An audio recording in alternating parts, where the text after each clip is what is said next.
for the Merit Scholarship Program. Ano po ba yung halaga ng program na to at sino yung priority natin na beneficiaries for this? No, hindi lang merit scholarship. We've opened all the scholarship programs of CHED already for this coming school year. One of them is the merit scholarship, which is competition for scholarship based on grades.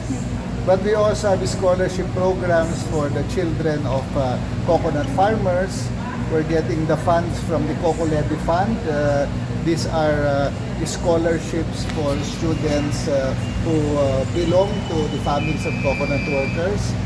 There are priority programs there that they can apply for. We've also opened the programs funded through the ASEF fund of the government. This is for students who want to go into agriculture. And of course, the usual tertiary education subsidy is open already for school year 24-25.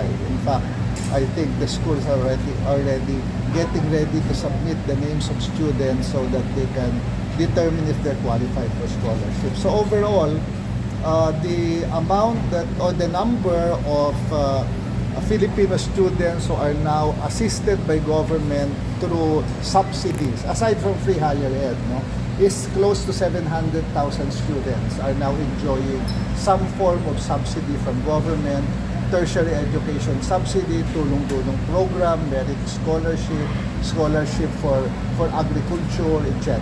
So that is a tremendous increase from the previous years, and I am hoping that the President will include this in the State of the Nation address, because it is under this administration where there is a dramatic increase in the number of scholarships and stipends the students are getting. Sir, how much budget po yung inallocate ng CHED for the next academic year? Next academic year, wala pa kasi kasasubmit pa lang namin ang aming proposal to the DBM for the National Expenditure Program. So we do not know what will come out in the NEP. But for academic year 2024, we are happy that Congress added another 2 billion pesos worth of subsidies for students. Wala tulong doon. Yeah, for tulong dunong, yung about a little over 2 billion pesos was added. And so we are able to accept more applications. We usually open the applications during the Bagong Pilipinas fair that is done by Congress when they go around. We have a booth there where students walk in and apply during the fair. So we also do it during the Love for All program, spearheaded by First Lady Lisa Marcos. Mas malapit yun kaysa pupunta sila sa regional office ng CHED, because the Love for All and the Bagong Pilipinas Servicio Fair is done in every province. So lahat ng nandoon. In fact, in Iloilo, we were able to process 2,000 applications in one day for tulong dunong. So this is what is new. Not only the increase in the number of slots, but also that the students can apply directly.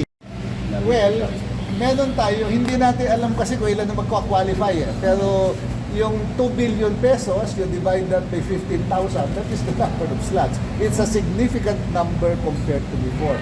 So palagay ko ngayong 24-25, hindi tayo masyado magkakaroon ng problema in our desire to help students. So I hope that in the 2025 GAA, the same level or hopefully an even higher amount can be given for us to process. Lahat, public and private. The Tulong Dunong program is for students who belong to the 4-piece families, who belong to family incomes less than 400,000 pesos per annum. They usually go to the Lab for All and Bagong Pilipinas Servicio Fairs together already with their certificate of indigency and also their certificate that they're enrolled, and they're processed immediately there on the ground. So yun ang medyo bago ngayong taon na ito. Sir, gaano kahalaga po yung boosting scholarship sa mga agriculture students, lalo sa food security goals ng administration? Well, because we have to encourage more students to go into agriculture because it is the lifeblood of many areas of the country. And because we have to replenish the number of people going into agriculture because our farmers are getting older. The median age of our farmers is relatively old. And so this new generation or this younger generation, we have to encourage them to go into agriculture. And when we say agriculture, hindi yan yung farming. It's not farming. It includes agribusiness, it includes nutrition. So it's agriculture and agri-related programs when we say we provide scholarships for agriculture students. Chair, how important po yung paglapit ng mga services ng CHED under the BPSF organized by Speaker Romualdez? Kasi parang napapansin nga namin na parang ang dami po mga estudyante na bibigyan ng tulong under not only through tulong-tulong but also yung ESIP program under the Yes. Office of the Speaker. So how Yes. important po yung mga serbisyo fair na pumupunta sa mga lugar na sa mga probinsya at lugar chigad-chigad sa mga services ng CHED? Yes, yung ESIP program, partnership yan ng DSWD and CHED. So the students there, they get services from DSWD. They also apply for tulong-tulong from CHED. And it is a game changer as far as I'm concerned because the students it doesn't cost them a lot to go to the Servicio Fair, no? We also, during the Lab for All and the BPSF, we also make it an occasion to show the success of free higher ed. Iniimbita namin doon yung mga existing scholars so we can do a ceremonial handing of checks to the school, for example, para makita nila na marami nang nakakapag-aral ng libre, marami nang nakakatanggap ng scholarship to really encourage other students to also do it. No? So, maganda yun, medyo nakakapagod lang sa CHED because it's done almost twice a month. Right. And it goes to every province, so it is challenging for the commission, but we're happy because we can expand the services. Yung sasabihin ni Marcos Susana, you mentioned earlier you are already preparing a report to be submitted to the President. Well, we're also reporting of the dramatic increase in the number of schools that are internationalizing. Last SONA, the President reported 52 public and private universities who have subjected themselves and have been ranked internationally. That has now increased to 86. As of the latest count this week, in the Times Higher Education Impact Ranking, there are now 86 public and private universities that have subjected themselves to evaluation and ranking and are ranked in any of the three ranking systems recognized by the Commission. And this is QS, Times Higher Education, and WURI. So 86. Hindi ko alam kung kailan lalabas yung ranking na bago ng QS Asia, etc. If it comes in before the SONA, baka mag-iba yung data. Pero Pero as of now, 86 na. So malaking increase from 52 to 86. In fact, in the Times Higher Education Impact Ranking presentation in Thailand, the Philippines was cited as one of the top 2 Asian countries where there is a very significant increase in the number of schools that are subjecting themselves to ranking. No? I think from only 1 in 2019, we have gone to about 56 or something in Times Higher Education. Sir, to improve further the rankings po ng SUC's EduSys, meron pa tayong hiningin na particular added support from the administration? No, ang importante sa ranking kasi, and I think this needs to be explained because a lot of people think rankings are popularity contests where you are judged by your rank. You know, rankings are important because number one, it makes the universities subject themselves to evaluation. Yun ang importante.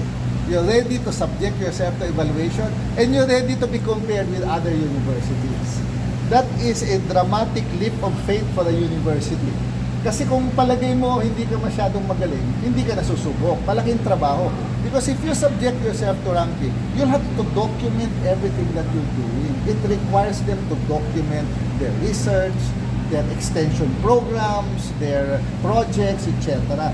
Once they have documented all of this and they are now ranked, it allows them now to compare themselves with other universities. So, halimbawa, ganito yung rank mo, ganito yung rank ng ibang universities all over the world.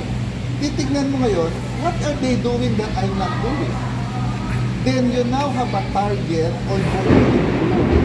Do you improve on the profile of your faculty, which means you have to improve their masters and PhD? Do you improve on your research? Do you improve on your public service programs? It gives them a recognition of what they should target next. And then they'll have to do it every year. So every year, you have to improve yourself. Kasi mahirap na wala kang gagawin. Sa susunod na ranking, bababa ka kasi yung ibang universities are doing more than you. So it provides a mechanism for our universities to continuously assess themselves, continuously compare themselves, and do it on a year-to-year basis. So that is the importance of ranking. So ngayon, ang Philippine universities, when they look at their programs, what they're doing, they don't compare themselves with Philippine University anymore. They compare themselves with universities all over the world. Oh, so inahanap nila, ano bang pwede nyo gawin? Now, there are Philippine universities that are doing great. For example, I don't know if you've reported it, Mabalacat City College, a small local college in Pampanga, won number 1. They beat National University of Singapore, they beat Namnama University of Turkey and Coventry University of the UK on the use of IT in teaching. Imagine a small Philippine college beating National University of Singapore. O so, yung Mabalacat ngayon, lahat ng mga ibang Philippine universities pupunta naman doon. Titignan nila, ano bang ginawa nito at nag-number 1? And it is doing. So it's a continuous system of Philippine universities looking at each other, comparing, adapting best practices. That is the advantage. Now, what is CHED doing? Number 1, we provide opportunities sa mga international education fairs. We sponsor the Philippine booth, so Philippine universities can put their products, their services. We sponsor presidents of universities to visit other universities all over the world so they can see what they're doing. And for the Philippine universities that are doing better, we have continuous workshops where they teach the other Philippine universities how to do it. How do you prepare your documents? How do you look at what you document? So tinuturuan ng magagaling yung mga nagsisimula pa lang. Para kung tuloy-tuloy yan, every year, dadami yung mag-a-apply. And if we do that, hopefully, the year after, maybe the 86 will go to 100, or maybe 120. We do not know the number, but definitely more universities are getting excited with international research. Right now, for example, there's a USAID-funded project in the US where presidents of Mapua, National University, PUP, PhilSCA, West Visayas State University, they're now in Harvard looking at programs that can be partnered or can be replicated with. So I sent, I think, 7 Philippine presidents of Philippine universities to visit Massachusetts Institute of Technology, Harvard, and Arizona State University on an exercise to meet university to university. Chairman, binanggit niyo po kanina na yung magagaling ng universities at saka mga students natin. What about po yung, you mentioned a while ago na nagkakaubusan po tayo ng medtech, madtech at nurses sa ating Hindi, bansa. pinag-aaralan pa lang namin sa taas, no? Pinag-aaralan kasi in the meetings of the Private Sector Advisory Council with the President, they identified the critical health programs na talagang kulang na. So ang inuna is nursing and medicine. So we have presented to the President the action plan on how to do it. Many of the action plans are already being implemented. So there is a PISAC meeting with the President tomorrow. We're now going into the other programs because from the hospitals, from industry, they're saying that the next batch na kukulangin na tayo includes physical therapy, medtech, radiologic technology, occupational Therapy. something. Parang therapy or something. Yun yung kukulangin na daw. So now we are developing now a master plan in the assessment of industry and the experts. It's not as bad as nursing right now. So we have a little bit more time to prepare. So we are preparing a 3-year intervention program that we will present to the President on how to increase the number, how to incentivize that they stay here, etc. For those types of professions. So nakakahulugan po ba na kailangan yung mga graduates sa Pilipinas ay mag-under po muna ng experience of 5 years kaya sa mga nursing?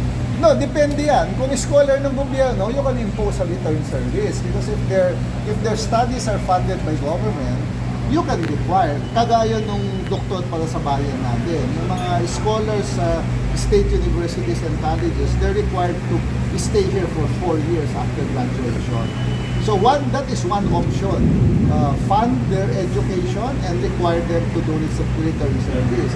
The other is incentivize them by making sure that they land in jobs that are there and also convince them to go into that field. Kasi minsan matawag dito, hindi masyadong madami nag-enroll. Minsan naman madami nag-enroll, madami hindi pumapasa sa licensure. So depende sa problema. Yung licensure ngayon sa nursing, we are providing free review classes for underboard nursing graduates.